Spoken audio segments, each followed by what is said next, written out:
I sat in the back of the Fairmont Chateau Whistler ballroom, watching 200 guests in their finest evening wear turn to stare at my son. Alex stood at the microphone, his prepared speech about his sister-in-law-to-be clutched in his trembling hands. That's when Victoria Pemberton, my daughter-in-law's mother, rose from her seat at the head table like a queen addressing her subjects. "Perhaps we should move this along," she said, her voice carrying that particular blend of British Columbian old money and thinly veiled contempt. "Alex, darling, we all know public speaking isn't quite your strength. Why don't you just toast the bride and sit down? Some of us have actual speeches prepared." The room went silent. Not the comfortable silence of anticipation, but the excruciating quiet of collective embarrassment. I watched my son's face flush red, watched him look to his wife Chloe for support. She was staring at her phone, thumbs moving rapidly across the screen. Later, I'd learned she was texting him. "Just sit down. You're making this awkward." I pulled out my phone and opened my email. 35 years investigating insurance fraud for Metropolitan Life had taught me something Victoria Pemberton would soon learn the hard way. Everything leaves a trail. Every lie, every shortcut, every corner cut in the pursuit of wealth and status. And I'd spent the last 3 months following hers. But I'm getting ahead of myself. Let me back up to where this really started. My name is Robert Fraser, though everyone calls me Bob. I'm 62 years old, retired for just over a year now from a career that most people found desperately boring. Insurance investigation. The kind of work that makes people's eyes glaze over at dinner parties. My late wife Sarah used to joke that I could clear a room faster than a fire alarm just by mentioning actuarial tables. Sarah died 4 years ago. Breast cancer. It was fast, and it was brutal, and it left me and our son Alex trying to figure out how to navigate a world without her light in it. She'd been the social one, the warm one, the one who knew how to talk to people. I was the numbers guy, the detail man, the one who noticed when something didn't quite add up.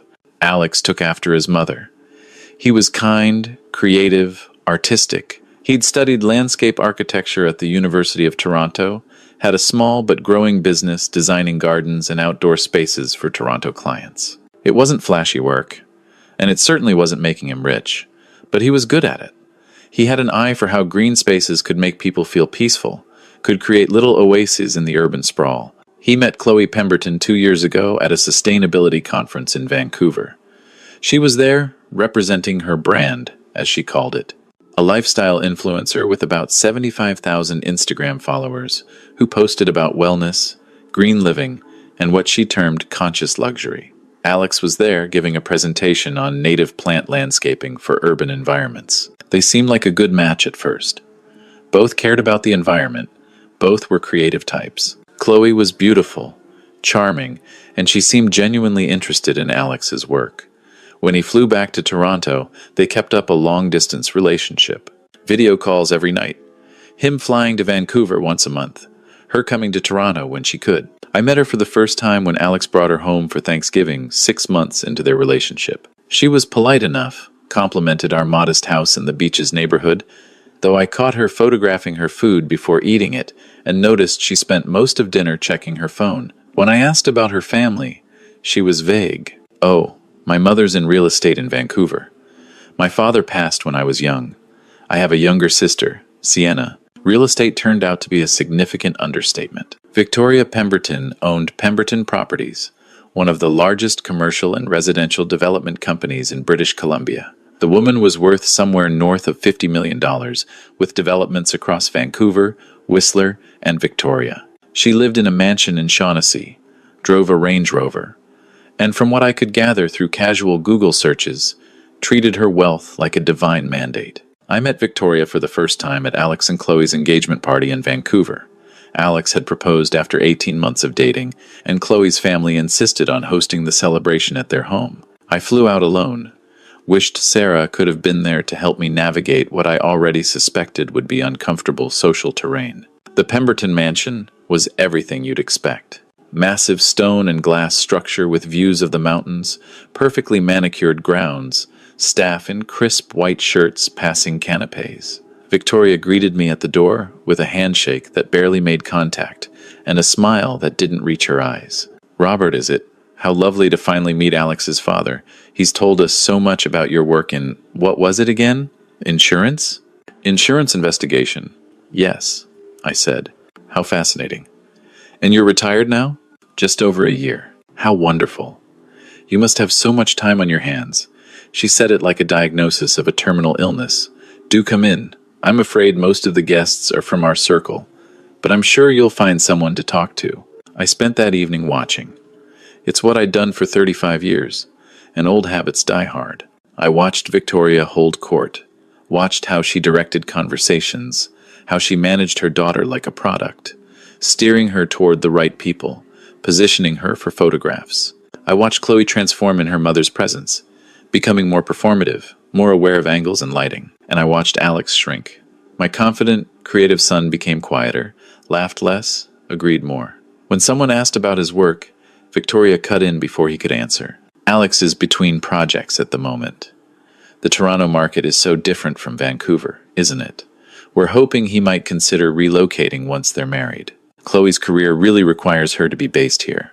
Alex hadn't told me he was between projects. When I asked him about it later that night, back at my hotel, he admitted he'd lost 2 major clients in the past month. Both had canceled suddenly, with vague explanations about going in a different direction. He seemed defeated in a way I'd never seen before. It's fine, Dad, he said. Things are just slow. And Chloe's right, maybe Vancouver makes more sense. Her following is based here, her sponsors, everything. What about your business? Your clients in Toronto? I can start over. Lots of people need landscape architects in Vancouver, but I heard the doubt in his voice. The resignation. The wedding was planned for 14 months later. Chloe wanted a summer wedding, wanted everything perfect, and apparently perfect meant Victoria planning every detail. The venue, the flowers, the menu, the guest list. Alex was consulted on approximately nothing. When he suggested inviting some of his university friends, Victoria vetoed it. Chloe's followers will be expecting a certain aesthetic, darling. We need to be mindful of the optics. I watched my son disappear piece by piece over those months. The phone calls became less frequent. When we did talk, he sounded tired. He'd moved to Vancouver 6 months before the wedding, was living in a condo Chloe owned, trying to build a client base. It wasn't going well. How's the job search? I asked during one call. It's fine. I've got a few leads. Alex. It's harder than I thought, Dad. Victoria knows a lot of people in the industry here, and whenever I get close to landing something, it seems to fall through. I don't know. Maybe my portfolio isn't strong enough for the Vancouver market. Or maybe, I thought but didn't say, someone was making phone calls. The wedding was set for July 15th at the Fairmont Chateau Whistler. a $150,000 affair, all paid for by Victoria, a fact she mentioned frequently. The rehearsal dinner was the night before, for immediate family and wedding party only, about 40 people, though Victoria had invited various business associates and important connections, swelling the number to nearly 200. I flew in the day before, rented a car, drove up the Sea to Sky Highway. It had been years since I'd been to Whistler. Sarah and I had come here for our 20th anniversary. The memory made the drive harder than it should have been. The rehearsal dinner was in one of the Fairmont's private ballrooms. I arrived to find Alex already there. Looking uncomfortable in a suit I suspected Victoria had bought him. Chloe was radiant in a white rehearsal dinner dress, probably $600 if it was a penny, working the room with her phone out, capturing content for her Instagram stories. Victoria swept in like she owned the place, which, given how much she was paying for the wedding, she might as well have. She was wearing a navy blue dress that probably cost more than my car, her silver hair styled into a perfect bob, diamonds at her ears and throat that caught the light like warnings. Dinner was served. Prime rib, probably $200 a plate. I sat between Alex's cousin from my side of the family and one of Victoria's business partners. The conversation was stilted, full of real estate talk I couldn't follow and didn't care to. Then came the speeches. Victoria's business partner went first, toasting Chloe with effusive praise about her brand, her influence, her future. Then Chloe's sister Sienna, who was barely 23 and spoke like she was reading from a teleprompter, hitting all the expected notes about sisterhood and love. Then it was Alex's turn. He was supposed to say something about Sienna, who would be getting married herself the following summer. A toast to the future bride, a bit of humor, maybe a story. Standard rehearsal dinner fare. He stood up, unfolded his notes, started to speak. His voice was soft, nervous. He'd always hated public speaking, a trait he inherited from me. Sienna, I know we haven't known each other long, but I wanted to say, that's when Victoria stood up. Perhaps we should move this along, she said, and the room fell silent.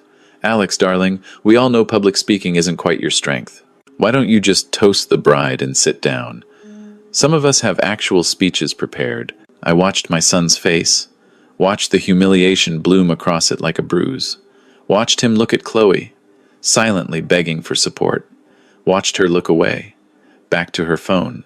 Right, Alex said quietly, to Sienna. May your marriage be everything you hope for. He sat down. The room erupted in awkward applause. Victoria smiled like she'd done everyone a favor. That's when I pulled out my phone. I'd been investigating Victoria Pemberton for 3 months. It started as idle curiosity, the way any father might Google his child's future in-laws. But what I found made my old instincts kick in. Properties acquired at suspiciously low prices. Development permits approved with unusual speed. Insurance claims that didn't quite add up. I still had contacts at Metropolitan Life, still had access to databases I probably shouldn't have had access to, and I still knew how to follow a paper trail. What I found was a masterclass in white-collar crime. Victoria Pemberton had built her empire on a foundation of insurance fraud, bribery, and creative accounting that would make a forensic accountant weep with admiration. The insurance fraud alone was staggering. Over 20 years, Victoria had filed claims on 7 different properties for fire damage, water damage, storm damage. Each claim was for just under the threshold that would trigger a detailed investigation. Each claim was paid out, usually within weeks. The properties were then renovated and flipped for significant profit. But the dates bothered me. I cross-referenced them with weather records, fire department reports, city permits. The pattern emerged like a photograph in developing fluid. The storm damage to a Yaletown condo had occurred on a day with no recorded storm activity in Vancouver. The fire damage to a Kitsilano apartment building happened in a unit that had been vacant for 6 months, with fire department reports suggesting the fire had been deliberately set. The water damage to a commercial property in Whistler corresponded with a plumbing renovation that had been scheduled weeks in advance. Victoria was burning her own properties, flooding them, claiming damage that was either fabricated or self-inflicted, collecting insurance money, and using it to fund renovations that increased property values. It was brilliant in its audacity and criminal in its execution. Then there was the bribery. Development permits in Vancouver are notoriously difficult to obtain. Environmental reviews, community consultations, zoning restrictions. Victoria's developments seemed to sail through with unusual ease. I found campaign contributions to city councilors that coincidentally corresponded with permit approvals. I found consulting fees paid to the brother-in-law of a city planning official. I found a web of connections that would make a spider jealous. And the accounting. Oh, the accounting. Properties held in shell companies, income routed through numbered corporations, expenses claimed on developments that existed only on paper. It was the kind of financial engineering that stays legal only as long as nobody looks too closely. I had been looking very closely. Sitting in that ballroom, watching my son's humiliation, I opened my email and attached a file. 63 pages of documentation, cross-referenced, annotated, with source citations that would stand up in any court. I'd spent 3 months building this case the way I'd built cases for 35 years. Methodically, thoroughly, and with the kind of attention to detail that made me excellent at my job and terrible at parties. I addressed the email to 3 recipients: the Insurance Bureau of Canada, the British Columbia Securities Commission, and the CBC's Investigative Journalism Unit. In the body of the email, I wrote, "Please find attached documentation regarding systematic insurance fraud, municipal corruption, and financial irregularities involving Pemberton Properties and its principal, Victoria Pemberton. All sources are cited and can be independently verified. I am available to provide testimony if required." I hit send. Then I put my phone away and ate my prime rib. It was perfectly cooked. The wedding the next day was everything Chloe had probably dreamed of. Flowers everywhere, a string quartet, Whistler's Mountains as the backdrop. Chloe looked stunning. Alex looked exhausted. I watched him stand at the altar, watched him say his vows, watched him kiss his bride while 200 people applauded and Chloe's maid of honor filmed it all for Instagram. Victoria sat in the front row, resplendent in mother of the bride champagne silk, smiling like a cat with cream. She had no idea the clock was already ticking. The reception was more of the same. Dinner, dancing, speeches that were carefully curated and photographed. I danced with Chloe because it was expected, made small talk with relatives I'd never see again. Alex seemed to relax a little as the evening wore on, as if getting through the ceremony had released some of the tension he'd been carrying. I flew back to Toronto the next morning. Alex and Chloe were honeymooning in Bali for 2 weeks, a trip Victoria had paid for, naturally. I went back to my house in the beaches, to my routine of morning walks and afternoon reading, and I waited. The first domino fell 3 weeks later. The Insurance Bureau of Canada launched an investigation into Pemberton Properties' claim history. It was a quiet start, just an announcement that they were reviewing patterns of claims in the Vancouver commercial property sector. Victoria's name wasn't mentioned specifically, but I knew how these things worked. The review was a formality. The real investigation had already begun. The second domino fell 2 weeks after that. The CBC published a story about development permits in Vancouver, specifically questioning the speed with which certain large-scale projects had been approved, despite community opposition. Again, no names. But the properties mentioned were all Pemberton developments. Alex called me that night. He sounded worried. "Dad, have you seen the news about Vancouver development permits?" I might have caught something about it. It's all over Chloe's social media. People are tagging her, asking if her mother's company is involved. Her sponsors are nervous. She's losing followers. How's Victoria handling it? She's furious. She's saying it's a competitor trying to smear her, that it's all lies. But Dad, what if it's not? What if there's actually something wrong with how she does business? I let the silence stretch. Let him arrive at his own conclusions. "I don't know what to believe anymore," he said finally. "Believe what you can verify," I told him. "Everything else is just noise." The third domino was the big one. It fell 6 weeks after the wedding, on a Tuesday morning. The British Columbia Securities Commission raided Pemberton Properties offices, seizing computers, files, and financial records. The CBC was there to film it. By noon, it was the lead story on every news outlet in the province. By evening, the details were emerging. Systematic insurance fraud dating back 20 years, bribery of public officials, tax evasion through shell corporations, money laundering. The estimated scope of the fraud was somewhere between $8 and $12 million. Victoria Pemberton was arrested at her home. The footage of her being led out in handcuffs, trying to cover her face, went viral within hours. Chloe's Instagram lit up like a wildfire. Her followers, the brands she worked with, everyone wanted to know if she'd known, if she'd benefited, if she was complicit. Within 48 hours, she'd lost 20,000 followers. Within a week, every major sponsor had dropped her. The wellness brands, the sustainable fashion companies, the organic skincare lines, all gone. Alex called me from Vancouver, his voice raw. "Did you know about this?" "About what?" "About Victoria, about the fraud, the bribery, all of it. I could have lied, could have played ignorant, but I'd raised my son to value honesty, and I wasn't about to stop now." "Yes," I said. "How long?" "I started investigating 3 months before the wedding." 3 months. He laughed, a bitter sound I'd never heard from him before. "You knew and you didn't tell me? Would you have believed me? Would you have called off the wedding?" Silence. "You know what the worst part is?" he said finally. "I'm not even surprised. I'm shocked at the scale of it. But deep down, I always knew Victoria was off. The way she talked about business, about people, about success, like rules were for other people. And Chloe?" Another long pause. "Chloe's a mess. She swears she didn't know, and I believe her. But she's also more worried about her follower count than about her mother potentially going to prison. We had a fight about it last night. She said I didn't understand what this meant for her brand, for her career. I said maybe her career built on her mother's fraud money wasn't worth saving. How did that go over? She's staying at a friend's place. We're taking some time apart. The investigation unfolded over the following months, like a slowly opening flower, each petal revealing new depths of corruption.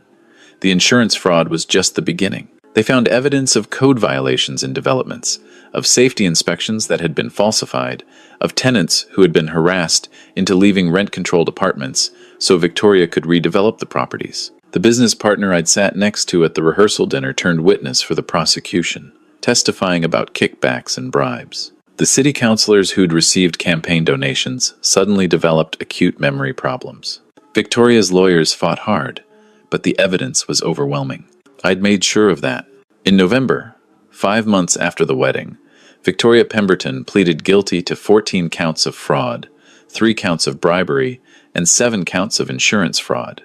The plea deal kept her out of federal prison, but she was sentenced to 3 years in provincial custody, ordered to pay back $8.2 million in restitution, and banned from operating any business in British Columbia for 15 years. Pemberton Properties was dissolved. The mansion in Shaughnessy was sold to pay legal fees and restitution. Victoria's empire, built over 30 years, collapsed in less than 6 months. Alex and Chloe separated officially in December. She filed for divorce in January, citing irreconcilable differences. From what Alex told me, she'd become bitter, resentful. She blamed him for not supporting her through the scandal, conveniently forgetting that he'd tried to support her until she made it clear her primary concern was her Instagram metrics, not her mother's victims. Last I heard, Chloe had moved to Toronto, was trying to rebuild her influencer career with a focus on authentic vulnerability and rising from scandal. She had about 12,000 followers, mostly people who enjoyed watching train wrecks. Alex stayed in Vancouver, but moved out of Chloe's condo. He found a small apartment in East Van, started taking on small landscaping jobs. It was slow at first, but word spread. It turned out that when you weren't connected to a criminal enterprise, people were more willing to hire you. He called me last month with good news. He'd landed a major contract to redesign the outdoor spaces for a new co-op housing development. City-funded, legitimate, exactly the kind of work he'd always wanted to do. The developer asked me how I wanted to handle the contract, he said. Full transparency, everything above board. It felt good, Dad, to know it was all legitimate. I'm proud of you, I told him. I'm proud of you too. For what? For protecting me. I know that's what the investigation was really about. You didn't do it for justice or to right wrongs. You did it because someone hurt your son, and you weren't going to let them get away with it. He was right, of course. I could dress it up as civic duty, as moral obligation, as ensuring the rule of law. But the truth was simpler and more primal than that. Someone had humiliated my son. Someone had made him feel small and worthless and less than. And they'd done it with the arrogance of someone who believed their wealth and status made them untouchable. I'd spent 35 years proving people wrong when they thought they were untouchable. Victoria Pemberton was just another case file, another pattern of fraud waiting to be exposed. The only difference was this time, it was personal. I'm retired now, officially and completely. I sold the house in the beaches last month, too many memories of Sarah in every room. I bought a small condo in Vancouver, close to Alex's apartment. We have dinner once a week, sometimes more. We talk about his work, about my plans to maybe do some consulting, about everything and nothing. We don't talk about Victoria much. She's serving her sentence. We'll be out in 20 months with good behavior. Chloe doesn't speak to Alex anymore, which is probably for the best. Sienna, the younger sister, got married last summer. We weren't invited. Sometimes I think about that moment in the Fairmont ballroom, watching Victoria humiliate Alex, watching my son shrink under her contempt. I think about how different things might have been if I'd confronted her directly, if I'd made a scene, if I'd done what any angry father might do. But I'd learned a long time ago that the most powerful weapon isn't anger or violence or even confrontation. It's information. It's knowing how to look at a pattern and see the truth underneath. It's being willing to follow the trail, no matter how long it takes or where it leads. Victoria Pemberton built her empire on the assumption that no one was paying close enough attention, that her fraud was too small scale for anyone to notice. her corruption too subtle for anyone to care. She was used to people underestimating her because they were dazzled by her wealth, her confidence, her apparent success. She made the mistake of underestimating me because I was quiet, because I was retired, because I worked in insurance investigation. For God's sake, the most boring job in the world. Boring, maybe, but extremely thorough. I think that's the lesson in all this, if there is one. Don't mistake quiet for weak. Don't mistake patience for indifference. And never, ever underestimate what a father will do when someone threatens his child. Because sometimes the most dangerous person in the room isn't the one making noise. It's the one in the back, watching, listening, remembering, taking notes.